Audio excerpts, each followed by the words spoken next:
প্রথম যখন সংসার শুরু হয় না, তখন অ্যাডজাস্টমেন্ট করতে খুব কষ্ট হয়। একটা মেয়ে যখন নিজের বাড়ি ছেড়ে অন্যের বাড়িতে এসে সংসার করে, অনেক সমস্যার সম্মুখীন হতে হয়।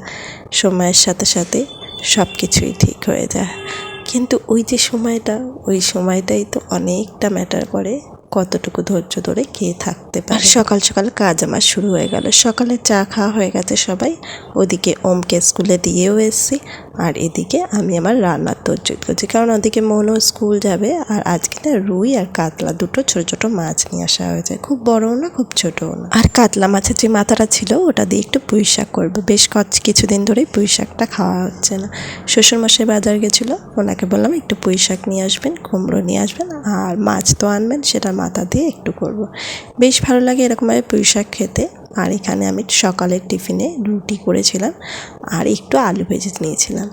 আজকে ওমকে সকালবেলায় বেগুন ভাজা রুটি স্কুলের জন্য দিয়েছি, ওটা ওর ভীষণ ভালো খায়।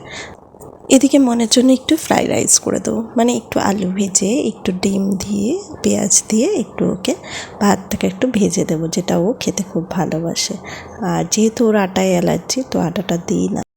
আর যেহেতু হাজব্যান্ড এখন ছুটি নিয়েছে, তো ওই দিয়ে আসলো, মনকে দিয়ে এসে হোমকে নিয়ে আসলো।